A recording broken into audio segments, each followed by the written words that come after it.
can see a lot of differences between the Sega Genesis and Super Nintendo in this scene. In the Sega Genesis version, the pimped out ride is a tricked out Cadillac Escalade. In the Super Nintendo version, it is a tricked out Lincoln Navigator. Actually, I made that up, but the girls are wearing different colored bikinis and the pimps are wearing different colored jackets.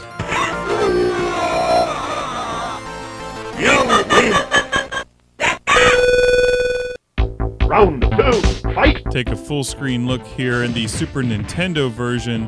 One of the other standout features is that the Capcom logo right above the guys in the middle is not as colorful as it is in the Sega Genesis version. The Las Vegas on the ground is also much more pink in the Super Nintendo version. Here on the Sega Genesis version, it looks like somebody took the sharpness dial, turned it all the way up. The neon in the top right is a slightly different color, and the girls are wearing the same color bikini. What does it all mean? When playing Street Fighter II with the controllers that I own, there's really no contest. The Sega Genesis 6-button controller is by far the better controller because it keeps the 6 buttons that you would find on the arcade machine. Now, the Super Nintendo controller actually does a pretty good job with it, considering that it has the 4 buttons on the front and then the 2 on top.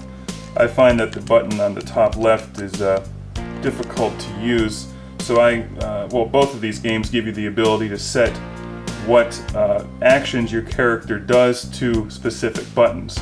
So you might set this button up here to your least used move. That way when you're fighting, I find it difficult to use that at the same time that you're moving.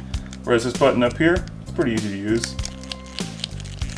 However, this is not really so much of a comparison because this is a specialty controller, this is the stock controller, and you can go out and buy special controllers just for fighting games. Bang! Whether you're playing on the Super Nintendo or the Sega Genesis, you're fighting in streets all around the world because Street Fighter II is a global game. And here we're fighting Vega in Spain. And it's a cage match in a restaurant. And I've never been to a restaurant that has cage match fighting in it. But that would certainly make it easy to gamble, drink, and eat dinner all in one convenient spot. Which is what these people are doing, and they even have dancers. Check it out, the Sega Genesis and the SNES versions put the dancers into different colored outfits. You win! The people in the background are also wearing some different colors. We'll do a split screen here.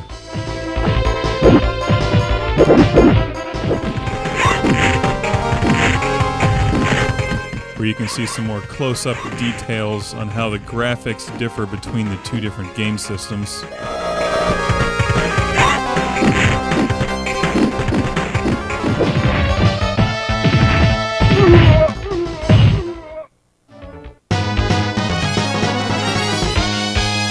Alright, this guy, he's always a pain in the ass. Here's another look at how the two game systems handle graphics differently.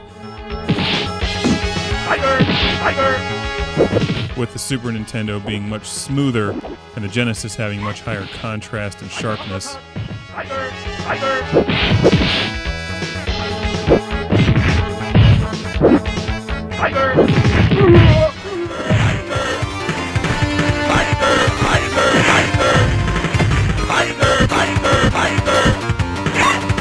And after you pound the crap out of this guy, the ending screen on both of the systems looks the same. Not like when you pound Blanka, and the Sega Genesis version is much bloodier, as we showed in the Part 1.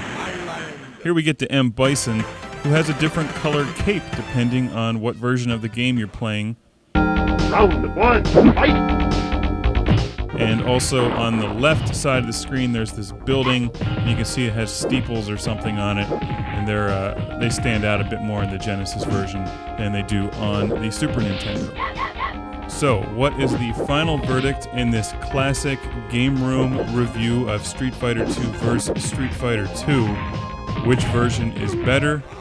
I guess it really depends on what game system you own. If you own a Super Nintendo, I'd get the Super Nintendo version. And if you have a Sega Genesis, you're going to have a hell of a time trying to fit a Super Nintendo game cartridge into it. Both of these games are excellent because Street Fighter II is an excellent game. There's also numerous other versions of Street Fighter II out there. I think when you look at these from the 16-bit console perspective, they're nearly identical. Gameplay is terrific. I think some people might find the graphics on the Super Nintendo better because they prefer that smoothness, whereas the Sega Genesis gives you a much higher contrast, sharpness, and looks more pixelated in a way. The audio quality is completely different between the two games, and my personal opinion is that the Sega Genesis version looks and plays better, but that the Super Nintendo version sounds better. But when you can buy both of them for $5 combined, who cares? And that's the conclusion. In the end, you're going to end up playing whichever game you like, depending on if you like the Super Nintendo or the Sega Genesis. But I think we can all agree, even if we're on the Sega side or the Nintendo side, that playing Street Fighter II is better than watching the Street Fighter II movie. That's not even an opinion, that's a fact.